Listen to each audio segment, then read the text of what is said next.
Hey ahe, hey ahe, hey ahe, hey ahe. Rehefa natomboka tsy maintsy ho faranana na fahalalam-piainana na fidinana fiakarana. Misy ny tsara, misy koa ny ratsy, nefa tsy atao magivy sady ny atoko-piaina samy manana ny azy. Nafaritra iova io nafaritra hafa de samy sahirana mitady mangirana, mampiankina mivitana firaisankina ny anjara. Ny fiainana tsy vitan'olo araiky fa mila tolo-tanana fa sao misy taraiky. Zay tsara vitanao ho valiana, asa-kivy manampy mila vonjanao. Fa mila fanapiana izy ka mba toloro-tanana, tsy maniry fijaliana izy fa mila tolo-tanana eka.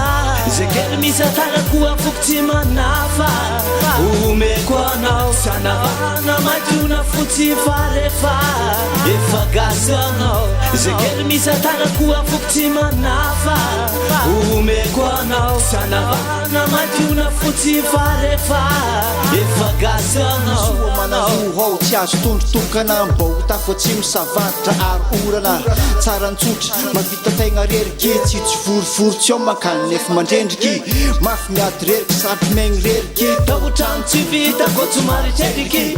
hevitry maro matakadavitra ko tsy fetsifetsy nefa olankary. Tao mieriny alo mieritreritry dieny zao mba ho tsy ho verijeritreriky.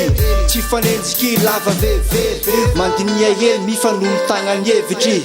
Tanjo azo tokona mba ho ala enta mavesatra tsisy tombo sy ala. Fa ho rano ndraiky vary tsy misaraka, lalagna miaraka zay ny tegna lafatra.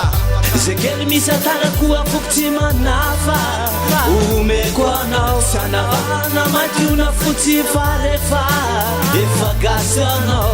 Zay kely misy atarako afoko tsy manafa omeko anao, sy anavana madiona fotsy fa rehefa efa gasy anao. Titolotanana vonina ifanampy, mila fanoana mameno ny tsy ampy. Ny fiainana atao sarotra mila fanoanana fa tsy reare amin'ny fifananana. Tolotanana ny akavy havanana, mila fanampy tsy misy manana ny ampiny azy. Tokana atao tsy ala zay mitambatra ny vato fa ny firaisakina no fidina lafo hoan'ny akohonana. Fa mila fanoana, fa mila fanoana toany mafy mba tsy iozingozina ny fototra efa mafy. Tsy atahorana irodana, tsy atahorana irodana.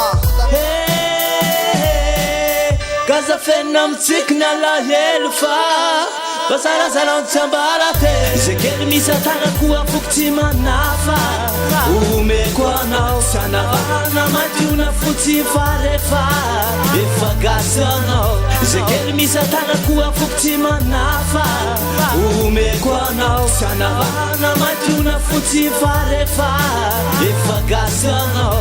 Zay kely misy atarako afoko tsy manafa omeko anao, sy anavana madiona fotsy fa rehefa efa gasy anao. Zay kely misy atarako afoko tsy manafa omeko anao, sy anavana madiona fotsy fa rehefa efa gasy anao.